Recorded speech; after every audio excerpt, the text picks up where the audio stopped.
The activities of the entire cosmic creation rest in the hands of the Supreme Personality of Godhead, who, but our Lord, can bring people together and then separate them. Why should these arrangements of the Supreme Lord make you so unhappy? That is Mahaprabhu saying to his mother after the departure of Lakshmi, Priya Devi. It is fortunate for the wife if she can leave before her husband. This is proof that she was a most pious woman. The Lord tried to console his mother by these philosophical truths, and everyone felt the veil of sadness dissipate by the soothing words of the Supreme Lord. In this way the Lord of Vaikuntha, Sri Gaurahari, performed wonderful pastimes in the mood of a scholar. Sri Krishna Chaitanya and Lord Nityananda Prabhu are my life and soul. I, Vrindavan Das, humbly offer this song at their lotus feet. Adikanda chapter 15. Sri Nimai marries Sri Vishnu Priya. All glories to Lord Gaurachandra and all glories to Lord Nityananda. Lord, kindly offer me your lotus feet, so that I may hold them within the innermost recesses of my heart. All glories to Lord Gauranga and his associates. One achieves devotional service to the Supreme Lord just by hearing the wonderful pastimes of Sri Chaitanya. The Lord continued to perform his pastimes as a scholar without anyone detecting his absolute identity. He rose early each morning, performed his daily religious duties, offered obeisances to his mother, and went to teach his students. Mukunda Sanjaya was an eternal servant of the Lord, and his son was Purushottama Das. Mukunda Sanjaya was so fortunate that the Lord went to his house every day to teach. Nimai would sit alone in the courtyard in front of the temple of Durga, and gradually his students would assemble. Occasionally, some student would forget to mark his forehead with Urdhva Pundra Tilak. As the propagator and maintainer of Sanatan Dharma, Nimai felt compelled to protect the conditioned souls from deviating from the path of religion. Therefore, he never neglected to rectify his students when necessary. He would chastise the forgetful boy to such a degree that the student would acquiesce in shame and certainly never again forget to apply his tilak. My dear boy, I see that you have not put on tilak. What is the reason for this? Would demand Nimai. The Vedic literature says that the forehead that does not bear the mark of tilak is as good as a cremation ground. I can also understand from this oversight that your Brahminical practices have been rendered useless. Go home and perform your Brahminical duties again, and then with tilak upon your forehead, you may return to school. In this way, the Lord taught all his students to maintain the proper standards of Brahminical and religious practice. The Lord did not modify his imperious spirit, nor did he spare anyone his criticism. Whoever was negligent was eligible for the Lord's strict correction. Nimai's character was always exemplary. He never made jokes or laughed in the company of women. In fact, he kept his distance from women and avoided meeting them. Nimai especially liked to tease and find fault with the residents of Srihata, imitating their peculiar pronunciation. The infuriated residents of Srihata would retort, "O Lord, and which land do you hail from? Tell us where your father and mother and their forefathers come from. Which one of them was not born in Srihata? You yourself are a descendant of Srihata, so why do you make such fun of us?"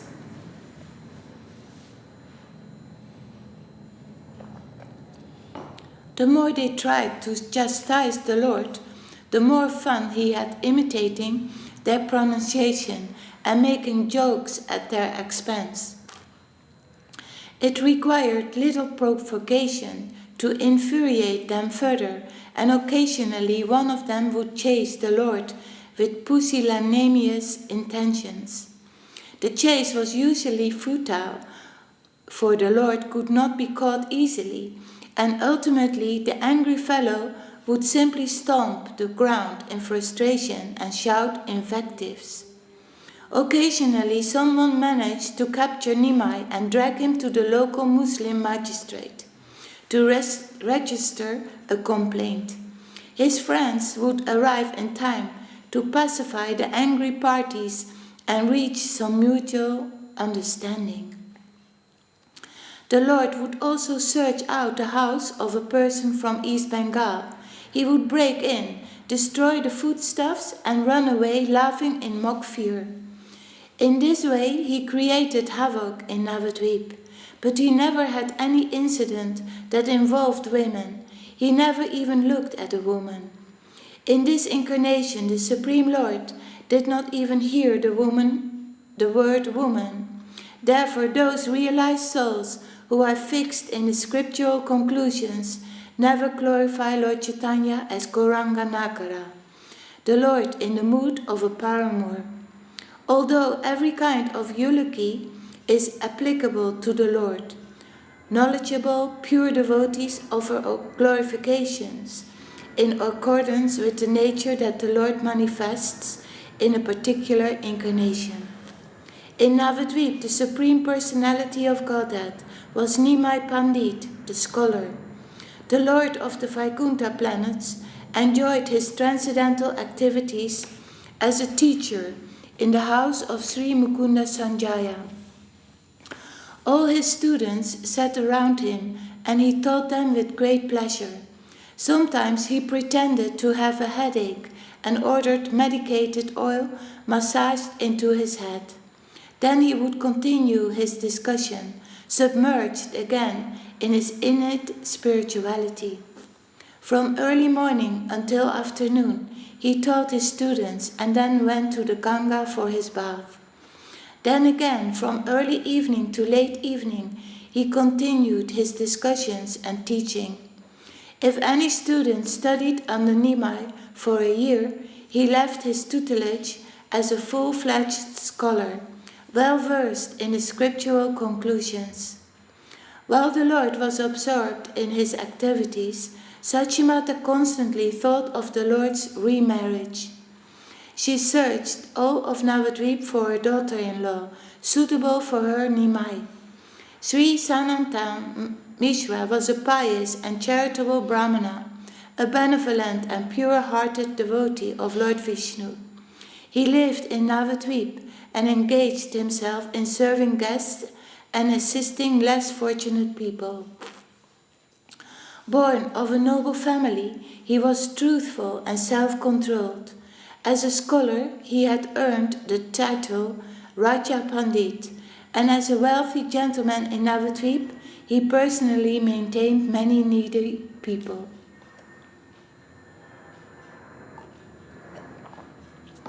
Sanatan Mishra's daughter was like Sri Lakshmi Devi in beauty and character.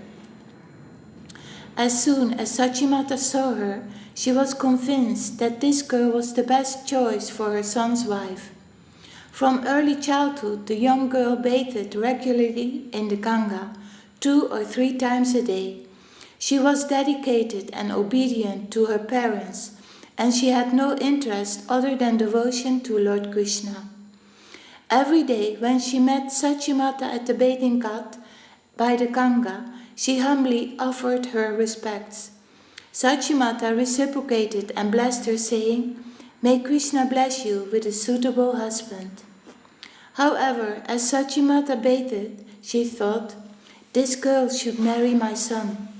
Sri Sanatan Mishra and all his near relatives were eagerly eager to have the Lord as a son-in-law. One day Sachimata sent for Kashinath Pandit and told him, "My dear sir, I have a proposition. Go tell the Raj Pandit that if he so desires, he may offer his daughter's hand in marriage to my son." Kashinath Pandit proceeded immediately, so Sri Sanatan Mishra's house, repeating the Lord's name in silent joy.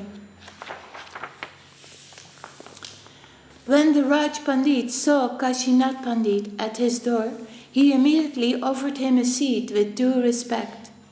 "What brings you here, my dear sir?" asked Sri Mishra. "I have come with a proposal, and if you so desire, I will reveal it to you," replied Kashinath Pandit. "You should offer your daughter's Vishnu Priya in marriage to Vishwambar Pandit. I think it is a perfect match. He is a divine personality, suitable in all respects for your daughter. Your daughter, who is chastity personified, will be the best for him. Vishnu Priya and Nimai Pandit remind me of the divine couple Krishna and Rukmini, so perfectly suited for each other." Raj Pandit disclosed the news to his wife and near relatives and waited for their advice and comments. Unanimously, they agreed. What is the need for further debate? This is the perfect proposition. Quickly make all the necessary arrangements.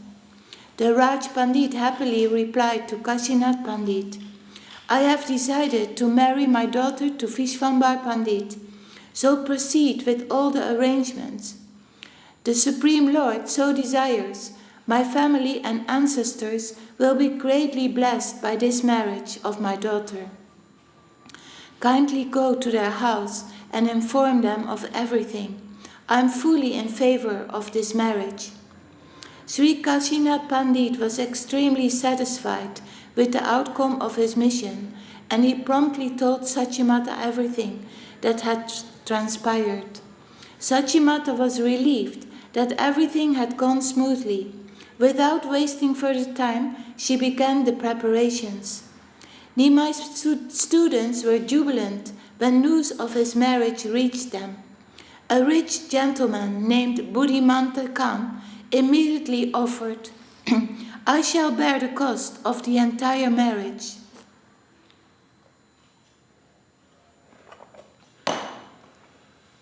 However, Mukunda Sanjaya objected, "My dear brother and friend, if you take all the responsibilities, then what am I supposed to do?"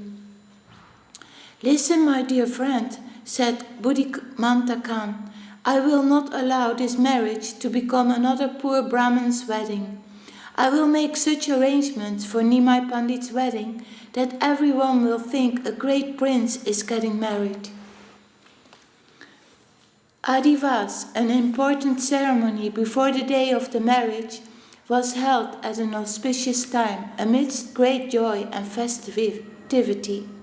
The area set aside for the actual marriage ceremony was decorated with colorful hangings around the sides and across the tops. Water pots with intricate design, ghee lamps, grains, yogurt and strings of young mango leaves were all around. Different auspicious ingredients required for such an occasion were placed on the floor, which had been beautifully designed with colored rice paste. The Vaishnava devotees of the Lord, the Brahmanas, and all the gentlemen of Navadvip attended the auspicious occasion. Invitations had been sent to all of them, requesting them to attend the feast in the evening of the day of the Adivas. By early afternoon, the musicians had already arrived and began to play. Loud and melodious sounds of mridangas and other drums, shehnai, and cymbals were carried in all directions. The priests began to chant the Vedic mantras, and the ladies ululated, adding to the festive mood. The crest jewel of the Brahmana race, Nimai Pandit seated himself in the midst of the Vedic chanters.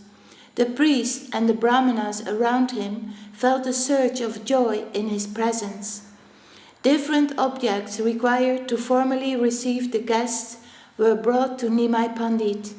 He garlanded the respectable gentleman with flowers and applied sandalwood paste upon their foreheads, offering each of them a betel nut and leaf according to the custom of the time. The Brahmin population in Navadvip was large in those days, so countless gentlemen came and went with no one keeping track. Some amongst them were very greedy and returned repeatedly, mixing with the crowd and pretending they had just arrived, in order to receive another gift.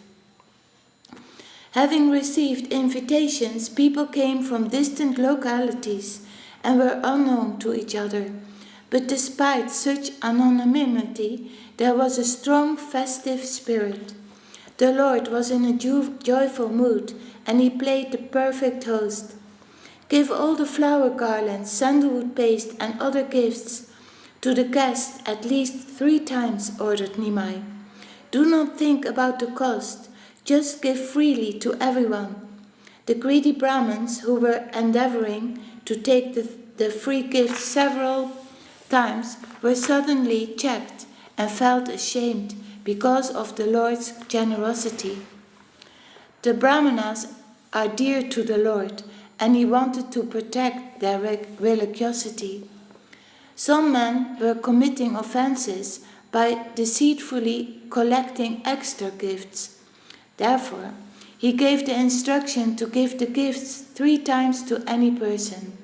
After receiving the gifts 3 times, no one wanted any more. They were satisfied. No one amongst the milling guests knew that the flower garland, sandalwood paste, and betel leaf they had received were actually expansions of Lord Anantashesh. Serving his master, the Supreme Personality of Godhead Nimai Pandit. In the profuse distribution of gifts, many flowers, sandal paste, and betel leaf fell to the ground, and the quantity of those remnants would have sufficed for 5 opulent weddings, not counting those gifts which were taken home by the guests. Every visitor was impressed by the arrangement and left the wedding praising the opulence of the ceremonies. Even the wealthiest men of Navadvip were impressed, for their fathers had not spent so lavishly upon their weddings. The profusion of flowers, sandal paste, betel leaf, betel nut, and other gifts had never been seen before in Navadvip. Raja Pandit, Sri Sanatan Mishra, was extremely happy. He and his close relatives attended the Adivas, laden with valuable gifts. At an auspicious moment, he joyfully applied tilak to the Lord's forehead, just as the Vedas recommend. The loud chanting of the Lord's Hari's name, accompanied by the musicians and the ululating ladies, heightened the excitement of the moment. Having completed all his ceremonial duties, Raja Pandit returned home. The relatives of Nimai Pandit then went to Raja Pandit's house to perform the same Adivas ceremony for Vishnupriya. Whatever was customary for a marriage in those days was performed in the midst of great festivity. Early the next morning, the Lord went for his bath in the Ganga, and upon returning he went directly to the temple to worship the Supreme Lord Vishnu. Thereafter he sat with his close relations to offer obeisances to their forefathers for their satisfaction. The musicians, dancers, and singers, performing loudly enough for everyone to hear, maintained the festive mood. Every corner of the house was decorated. There were beautiful designs on the floor, water pots, grains, and yogurt. Lamps and strings of auspicious mango leaves hung everywhere. Colored festoons fluttered like flags in the wind, and the air was filled with festive excitement. The chaste ladies of Navadvip accompanied Sachi Mata while performing all the customary and traditional rituals. First they went to the Ganga for their bath, and then, followed by the musicians, they visited the village deity Sashti, where they prayed for her blessings. From the temple, they visited the house of different relatives and then returned home. She distributed koi, bananas, oil, betel nut, betel leaf, and vermilion to the ladies who had accompanied her and satisfied them in every respect. By the will of the omnipotent Supreme Lord, there was no dearth of anything. So Sachi Mata generously distributed her gifts to the ladies several times over. Not a single lady was dissatisfied. They happily rubbed oil upon their bodies and bathed. Lakshmi Devi's house was also in a state of great excitement. Her mother bustled with happiness. Caught in the waves of ecstasy, Raja Pandit spent lavishly and offered his daughter wholeheartedly to Lord Gorasundar. After completing all of his rituals, the Lord sat down to rest, and from that place he humbly distributed food and clothes to all the assembled Brahmanas. He offered respects to each person according to his position and gave in charity to satisfy each person's need. The Brahmanas blessed the Lord and returned to their houses fully satisfied. In the afternoon, the relatives came to dress Lord Gorasundar for his marriage that evening. They decorated his entire body with sandalwood paste and applied aromatic perfumes on different parts of his body. On his forehead, they drew a half-moon-shaped tilak with sandalwood paste, placed a beautiful crown lightly upon his head, and draped his neck with fragrant flower garlands. A fine, expensive silk dhoti was tied expertly around his hips. It shone golden yellow like the setting sun. His pink lotus-shaped eyes were smeared with kajal ointment. Black as the bumblebee, he held the auspicious three-bladed grass and the pith of a banana tree, while exquisite and expensive golden earrings swayed from his ears and other valuable jewelry decorated his upper arms and his neck. Each of the relatives decorated the Lord according to his own taste, hanging different types of jewelry upon different parts of his body. Men and women both marveled at the Lord's exquisite beauty. They forgot themselves, transfixed as they were upon the beauty of the Supreme Personality of Godhead. Almost an hour before the time of marriage, the relatives decided that the Lord should proceed to the house of the bride. "Let us begin the journey," they announced. "For an hour the bridegroom will parade through the town before arriving at the bride's house." Bodhimanta Khan appeared suddenly with a beautiful palanquin. The musicians started up afresh and the priest began chanting Vedic mantras. Singers, dancers and guests all joined in a jubilant clamor. The Lord first circumambulated Sachi Mata and offered her respects, then offered respects to the Brahmanas and sat upon the palanquin in the midst of the joyful confusion that included the ululating ladies. It was early evening and the marriage procession went first to the bank of the river Ganga. The waxing moon hung nearly full above their heads and shimmered in the water of the Ganga. Hundreds of lamps were lit and music played on with undying enthusiasm.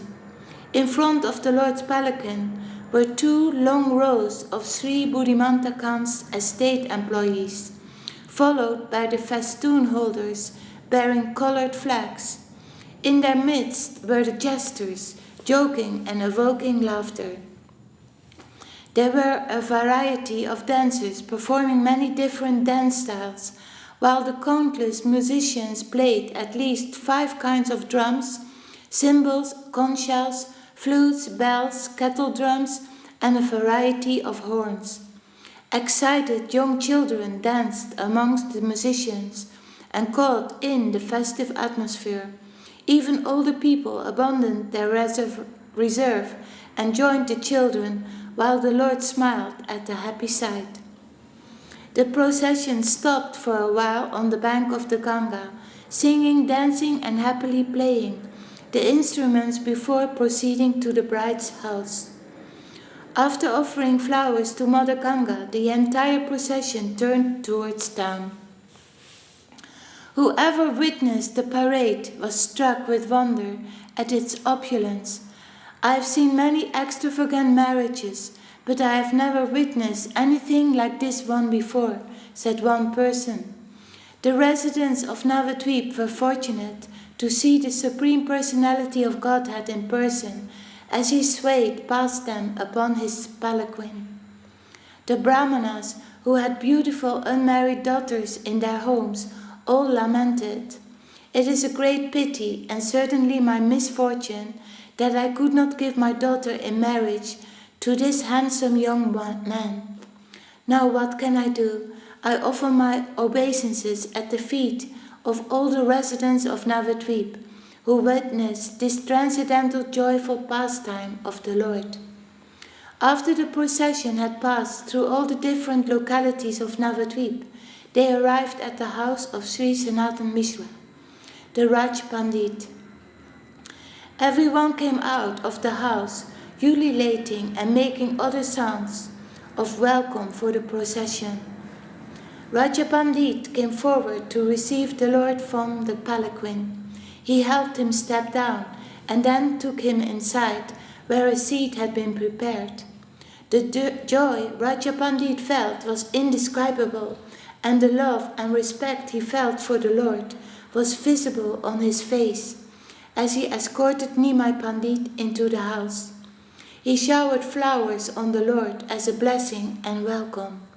The reception party from the bride's side consisted of relatives and priests who came forward with fine cloth, jewelry, and other precious gifts for the Lord.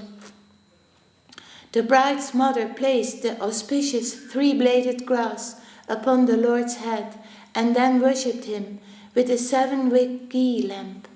At that time, Sri Vishnupriya Devi, who had been dressed exquisitely, took her seat. The relatives of Nimai Pandit were both impressed and satisfied to see such a beautiful bride. They lifted the Lord unto his seat according to the marriage ritual. They hung a curtain around the Lord, and Vishnupriya circumambulated Sri Gaurasundar 7 times. Then, facing him with folded hands, she offered her respectful obeisances. The relatives threw flowers over the couple, and the air was filled with loud music and the ululations of the ladies. Vishnupriya placed a flower garland at the lotus feet of her Lord, offering him her life and soul. The Lord picked up the flower garland and, smiling sweetly, placed it around her neck. Again the divine couple was drowned in a shower of flower petals. Unseen by the common man, the demigods headed by Lord Brahma also showered flowers upon Sri Vishnupriya and Sri Gaurasundar. Gaurasundar's group competed with Vishnupriya's group in showering flowers and making joyous sounds. Absorbed in the contest, everyone forgot their own cares and worries. Sometimes the Lord's side seemed to be victorious, and at other times Vishnupriya's side seemed more enthusiastic. The Lord was pleased to see everyone enjoying themselves in such a wonderful way.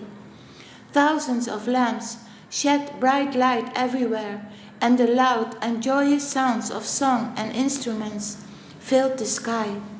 By the time the moment came for the bride and bridegroom to exchange glances, the universe seemed inundated by tumultuous and joyful sounds. Then the divine couple sat down, and Raja Pandit sat with them, so officially offer his daughter to Lord Gaurasundar. In the midst of all rituals and chanting of mantras, the marriage began with Raja Pandit offering his daughter and praying for the Lord's pleasure. Along with his daughter, Raja Pandit also gave nice cows full of milk, a lot of land and property, beds and furniture, maids and servants, and other valuable gifts. Vishnupriya sat on the left of the Lord as the Brahmins lit the fire and began the Homa fire sacrifice. After all the customs and traditional rituals were complete, the bride and the bridegroom went into a well-decorated reception room. Raja Pandit's house was transformed into Vaikuntha, and the guests came in to enjoy the marvelous feast. Countless people came, and all left fully satisfied. The newlywed bride and groom spent the night in Vishnupriya's house amidst great joy. The happiness Sanatan Pandit felt cannot be described. He revelled in the same inconceivable good fortune which befalls great sages such as Nagarjit, Janaka, Bhishma, and Jambavan, who also became fathers-in-law of Lord Krishna or Lord Ramachandra. The divine couple passed the night and the next morning until midday in Sanatan Mishra's house. Then the Raj Pandit and his relatives bid farewell to Lord Gorasundar and Vishnupriya. In the midst of music, kirtan, the blessings of the Brahmanas and the chanting of the mantras appropriate for such a journey, Nimai offered his respects to the elderly members of his father-in-law's family and left with Vishnupriya upon a palanquin for Sachi Mata's house. On the way, all the people they met blessed them and congratulated them. Ladies spoke respectfully of the good fortune of the bride, saying, "She is very fortunate. She must have worshipped Lakshmi Devi for many, many births." Others commented, "This couple is just like Gauri and Lord Shiva." Still others said, "They must be Sri Lakshmi and Sri Hari. They are Cupid and Rati, or Indra and Sachi, or they must be Ramachandra and Sita Devi." Truly, the good fortune of the residents of Navadvip is unfathomable, for they were able to see the Supreme Lord and his eternal consort. Such was the extent of their piety. The whole of Nadia was blessed, and the residents experienced unrestrained joy by being able to see Vishnupriya Lakshmi Devi and Lord Gorasundar Narayan. Finally, the divine couple arrived at the house of Sachi Mata. Accompanied by other ladies, Sachi Mata went out to jubilantly welcome the divine couple into her house, where she seated them amidst joyous sounds and music.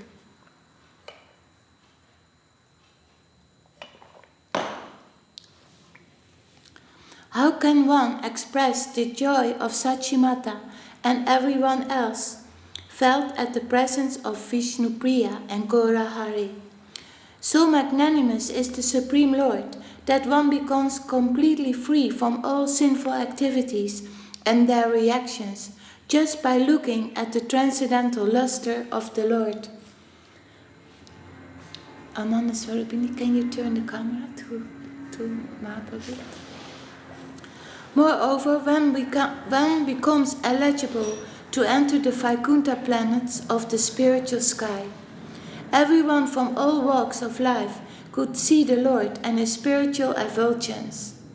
Therefore, he has been called the most compassionate, the Lord and friend of the fallen souls. Nimai Pandit freely distributed clothes and gifts to all the performers, dancers, and the beggars who had come to the house of Sachi Mata. To the Brahmana, relatives, and friends, he gave sufficient gifts to satisfy them all, and felt great satisfaction within himself. To Buddhimanta Khan, the Lord gave a tight and affectionate embrace, leaving Buddhimanta Khan in indescribable ecstasy. According to the Vedic literature, there is no end to the transcendental pastimes of the Lord. Hundreds and hundreds of years of discourse cannot describe the divine activities which transpired in just a few hours of the marriage ceremony. As for myself, I am simply giving a brief description, and that only by the mercy of the Lord. I am unable to fully describe his wonderful pastimes. Whosoever hears or reads these transcendental activities of the Supreme Lord can certainly reside in Lord Gaurachandra's eternal association. Lord Sri Krishna, Chaitanya, and Lord Nityananda Prabhu are my life and soul. I, Vrindavan Das, humbly offer his song at their lotus feet. Jai, Sri Chaitanya Bhagavat Ki Jai. Sri Nimai marries Sri Vishnu Priya, Adikanda, chapter 15.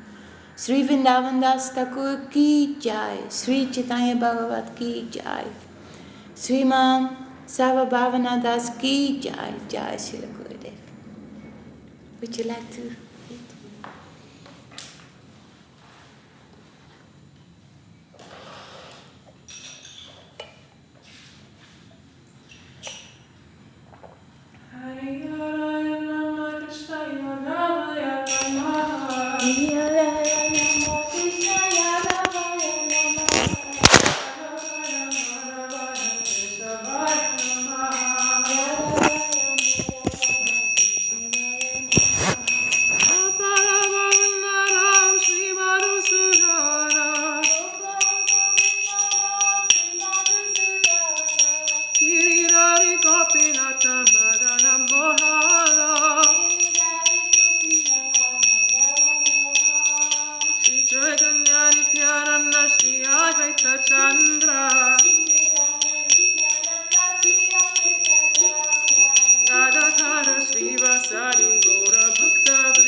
Sri Chaitanya Saraswati Sri Acharya Vrinda ki, Sri Srila Bhakti Pavan Janana Maharaj ki, Om Vishnupad Srila Bhakti Sundar Govinda Dev Goswami Maharaj ki, Om Vishnupad Srila Bhakti Rakak Srila Dev Goswami Maharaj ki, Bhagavan Srila Bhakti Siddhanta Saraswati Thakur ki, Sri Rupanuga Gurvarka ki, Namacharya Srila Haridas Thakur ki, Ananta Koti Vaishnava Vrinda ki, Sabashara Sri Nityananda Prabhu ki, Sabashara Sima Mahaprabhu ki, Sri Sri Radha Krishna Gopi Gopinath Shamakuna Radha Kunda Giri Govardhan ki, Tulasi Narayana ki, Ganga Yamuna Ju ki, Grantharaj Srimad Bhagavatam Sri Chaitanya Charitamrita Sri Chaitanya Bhagavat ki, Sri Navadvip Dham ki, Sri Mayapur Dham ki, Sri Vrindavanam ki,